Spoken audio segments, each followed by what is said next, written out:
সময়ৰ কথা আছিল। সাত সমুদ্ৰৰ সিপাৰে এখন ধুনীয়া ৰাজ্য আছিল, য'ত ৰজা আৰু ৰাণী অত্যন্ত দয়ালু আছিল। ৰজা আৰু ৰাণীৰ 7জন ল'ৰা আছিল। তেওঁলোকৰ বহুত ইচ্ছা আছিল যাতে তেওঁলোকৰ ঘৰত এজনী ছোৱালী সন্তানৰ জন্ম হয়, কিন্তু তেওঁলোকৰ এই সপোন পূৰণ নহ'ল। এদিনাখন ৰাতি ৰজা আৰু ৰাণীয়ে খানা খোৱাৰ পিছত নদীৰ কাষত খোজকাঢ়ি আছিল। তেওঁলোকে তেতিয়া নদীত এটা টুকুৰি ভাহি অহা দেখা পালে। ৰজাই খৰধৰকৈ সেৱকক নদীলৈ পঠাই সেই টুকুৰিটো নিজৰ ওচৰলৈ লৈ আহিবলৈ ক'লে। গোটেই ৰাজ্যতে উৎসৱৰ বতৰা দিলে। এই ছোৱালীজনীক আমি নিজৰ ছোৱালীৰ নিচিনা পালন কৰিম। কণমানিজনীৰ ভৱিষ্যত জানিবৰ বাবে ৰাজ্যৰ সকলোতকৈ জ্ঞানী জ্যোতিষীক মাতি পঠিয়ালে।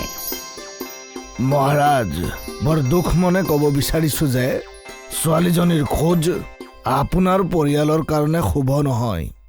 পণ্ডিতজী, যি কথা আছে খোলাখুলিকে কওক। মহাৰাজ, আপোনাৰ পৰিয়ালত যেনেকৈ এই ছোৱালীজনী ডাঙৰ হ'ব, আপোনাৰ 7টা ল'ৰাৰে মৃত্যু হ'ব। এয়া তুমি কি ফাল্টু কথা কৈছা পণ্ডিত? তুমি হুচত আছাতো? সৈনিক, এই পণ্ডিতক বাহিৰ কৰি দে। ৰজাই জ্যোতিষীৰ কথা বিশ্বাস নকৰিলে। যেতিয়া ছোৱালীজনীৰ প্ৰথম জন্মদিন আহিল, তেতিয়া ৰজাৰ সকলোতকৈ ডাঙৰ ল'ৰাৰ মৃত্যু হয়। তেতিয়া ৰজাৰ মনলৈ জ্যোতিষীৰ কথা আহিল। ৰজাই অতি সোনকালে এজন সেৱকক জ্যোতিষীজনক মাতি পঠিয়াবলৈ গ'লে, কিন্তু সেৱকজন খালী হাতে ঘূৰি আহিল। মহাৰাজ, সেইদিনা অহা জ্যোতিষীজনৰ মৃত্যু হৈ গ'ল। মই গম পাইছো তেওঁ এজন ভায়েক ওচৰৰ এখন ৰাজ্যত থাকে। যদি আপোনাৰ আজ্ঞা হয়, মই তেওঁক সেই ওচৰৰ ৰাজ্যখনৰ পৰা মতাই আনো। সোনকালে গৈ এতিয়াই মাতি আনা। আন এখন দেশৰ পৰা জ্যোতিষীৰ ভায়েকক মাতিলে। মোৰ দাদাৰ ভৱিষ্যতবাণী সত্যই আছিল। এতিয়া মোৰ বিশ্বাস হৈ গ'ল পণ্ডিত, কিন্তু ভৱিষ্যতৰ ৰাস্তা কওক। যদি আপোনাৰ ছোৱালীজনীক জুইৰে ঘেৰি ৰাখি ডাঙৰ কৰা যায়, তেওঁ ডাঙৰ হোৱাৰ লগে লগে আপোনাৰ ল'ৰাকেইটাৰ কোনো ধৰণৰ লোকচান নহয়। কিন্তু মনত ৰাখিব, জুই যাতে কেতিয়াও নুমাই নাযায়। এটা সৰু ঘৰ বনালে আৰু সেই ঘৰটোক চাৰিওকাষে জুইৰে আৱৰি ৰাখিছিল। যিজনী ছোৱালীৰ নাম বানিলা ৰাখিছিলে। জুইৰে আৱৰা ঘৰটোতে ডাঙৰ হৈছিল। কিছু বছৰ তেনেকৈ গ'ল। জুই তেনেকৈ জ্বলিয়ে আছিল। ৰজা আৰু ৰাণীৰ মৃত্যু হৈ গ'ল। 6জন ভাই ককাৰ মাজত সকলোতকৈ ডাঙৰজনে ৰজাৰ সিংহাসন ল'লে। সৰু ভাইসকল, সময় আহি গ'ল যে আমাৰ ভনীজনীক জুইৰ মাজৰ পৰা উলিয়াই আনো আৰু তাই বিবাহ কৰি সাংসাৰিক জীৱন যাপন কৰিবলৈ দিওঁ। ঠিকেই কৈছা ডাঙৰ দাদা। বেচেৰী ভনীয়ে জুইৰ তাপত ইমান দিনে অসহ্য হৈ পৰিছে। সকলো ভাই ককাই ভনীয়েকৰ ওচৰলৈ গ'ল। ভনী, সময় আহি গ'ল যে তুমি এই জুইৰ মাজৰ পৰা বাহিৰলৈ ওলোৱা। দাদা, মই পৃথিৱীখন চাব বিচাৰোঁ। আৰু কিমান দিনলৈ মই বন্ধ ঘূৰণীয়া কোঠাত, কিমান দিন আৰু আন্ধাৰ কোঠাত সোমাই থাকিম? বানিলাক বাহিৰলৈ উলিয়াই নিলে। বানিলাই প্ৰথমবাৰৰ বাবে ফুল, পখিলা, নদী দেখিলে। হঠাতে বনিলাৰ চকু এটা বগলীৰ ওপৰত পৰিল। বাহ, ইমান সুন্দৰ চৰাই! সেই চৰাইটোক কি বুলি কয়? ভণ্টি, এই চৰাইজনীৰ নাম বগলী। মই বগলীৰ ৰাজকুমাৰৰ লগত বিয়া হ'ব খোজো, আৰু কাৰো লগত নহয়। আৰে বগলীৰ ৰাজকুমাৰ আমি তোমাক ক'ৰ পৰা আনি দিম? মই নাজানো তোমালোকে ক'ৰ পৰা আনা, কিন্তু মই বিয়া হ'ম একমাত্ৰ বগলীৰ ৰাজকুমাৰ লগত। এজন ভাইকে ৰাজ্য চম্ভালিবলৈ ৰ'ল আৰু বাকী 5জনে বগলীৰ ৰাজকুমাৰক বিচাৰি ওলাই গ'ল। তেওঁলোক কিছু দূৰ গ'ল, কিন্তু তেওঁলোকে বগলীৰ ৰাজকুমাৰক বিচাৰি নাপালে।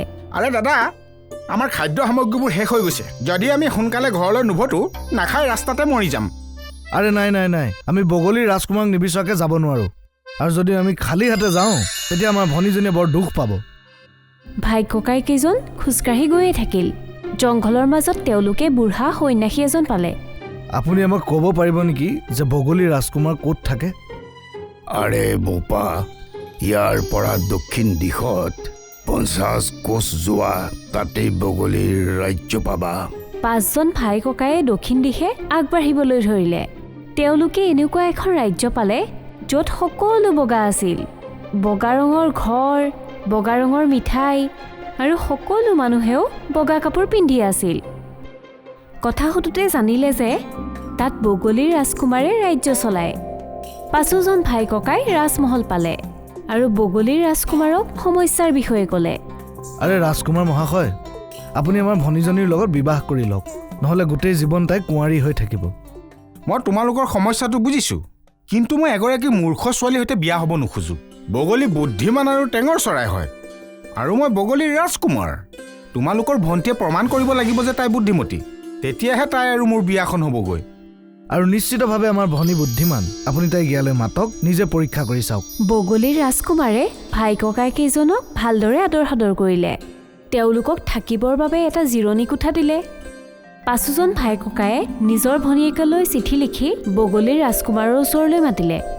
যেতিয়া চিঠিখন বানিলাই পালে, তেতিয়া তাই বহুত সুখী হ'ল আৰু যাবলৈ সাজু হ'ল। তাই তেতিয়া ৰাজ্য চম্ভালি থকা ককায়েকক ক'লে, দাদা, মোক এটা ঘোঁৰা, দুজনী সেৱিকা আৰু কিছু সৈনিকৰ প্ৰয়োজন আছে। মই ৰাতিপুৱাই বগলীৰ ৰাজকুমাৰৰ ৰাজ্যলৈ যাত্ৰা কৰিম। ককায়েকে সকলো ব্যৱস্থা কৰি দিলে। ৰাস্তাত বেনিলাৰ ঘোঁৰাৰ পিঠিত বহি বহি টোপনি লাগিলে। দুজনী সেৱিকাৰ ভিতৰত এজনী বুঢ়ী সেৱিকা আছিলে আৰু আনজনী তাইৰ কাপোৰো ছোৱালী।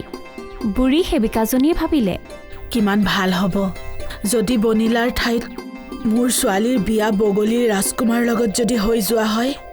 তাই সৈনিকসকলক লোভ দিলে। শুনা ভাইহঁত, তোমালোকে এইটো জানা চাগে, মই ৰাজমহলৰ প্ৰধান সেৱিকা হয়। মই মূল্যৱান সম্পদবোৰ ক'ত থাকে জানো। মই তোমালোকক মূল্যৱান সম্পদ থকাৰ পৰা 1 কেজি তোমালোকক সোণ দিম, যদি তোমালোকে মোৰ এটা কাম কৰা। কেনেকুৱা কাম? ৰাজকুমাৰী বনিলা এতিয়া শুই আছে। মই বিচাৰোঁ যে তোমালোকে তাইক উঠাই নি দলনিত পেলাই দিয়া। তাৰ পাছত মোৰ ছোৱালীৰ বিয়া বগলীৰ ৰাজকুমাৰৰ লগত বিয়া হ'ব। সৈনিকসকলে সোণৰ লোভত এনেকৈ কৰিলে। তেওঁলোকে জংঘলৰ মাজৰ এখন দলনিত বানিলাক পেলাই দিলে। বানিলাই হাত ভৰি মাৰি চটফটাই আছিল। সেৱিকা আৰু সৈনিকসকল তাৰ পৰা খৰধৰকৈ তাৰ পৰা গুচি গ'ল। সেৱিকাৰ ছোৱালী এজনী লোভিয়া আৰু মূৰ্খ আছিল। সিহঁত বগলীৰ ৰাজকুমাৰৰ ওচৰ পালে। মই 7জন ককায়েকৰ ভনী। মই আপোনাৰ লগত বিয়া হ'ব খোজোঁ। ঠিক আছে, তাৰ আগতে কেইটামান সাঁথৰ সুধি মই জানিব বিচাৰোঁ যে তুমি কিমান বুদ্ধিমতী। প্ৰথম সাঁথৰ শুনা, কোন 3টা সংখ্যা যোগ বা পূৰণ কৰিলে উত্তৰ একেটাই হ'ব, পাৰা যদি কোৱা। সেৱিকাৰ ছোৱালীৰ মুখ বন্ধ হৈ পৰিল। দাদাকেইজনে দেখোন তোমাৰ বুদ্ধিৰ বহুত প্ৰশংসা কৰি আছিল। তেওঁলোকে মোক মিছা কথা ক'লে। তুমি ইমান সহজ সাঁথৰ এটা উত্তৰ দিব নোৱাৰিলা। সৈনিকসকল, এই 5জন ভাই ককাইক লৈ আনা। 5জন ভাই ককাইক বগলীৰ ৰাজকুমাৰৰ সন্মুখত অনা হ'ল। তোমালোকে মোক মিছা ক'লা। তোমালোকৰ ভণ্টি বুদ্ধিমতী, তাই সাধাৰণ গণিতো নাজানে দেখোন। ৰাজকুমাৰ মহাশয়, আপোনাৰ অলপ ভুল বুজাবুজি হৈছে। এইজনী ছোৱালীটো আমাৰ ভনী নহয়। হে ভগৱান, আকৌ মিছা। সৈনিকসকল, এই 5জনক কাৰাগাৰত ভৰাই দিয়া আৰু কেইদিনমানৰ পিছত তেওঁলোকক মৃত্যুদণ্ড দিয়া হ'ব। ক্ষান্ত হোৱা বগলী ৰাজকুমাৰ, এই 5 ভাইৰ আচল ভণ্টি মই। সাঁথৰৰ উত্তৰ দি তুমি প্ৰমাণ দিয়া। এনেকুৱা কোন 3টা সংখ্যা আছে যোগ বা পূৰণ কৰিলে উত্তৰ একেটাই ওলাব? 1, 2 আৰু 3। আৰে বৰ ধুনীয়া, বহুত ভাল। কিন্তু মই এটা কথা বুজি পোৱা নাই। যদি তুমি এওঁলোকৰ ভনীয়েক হয়, তেতিয়াহ'লে এইগৰাকী কোন ছোৱালী?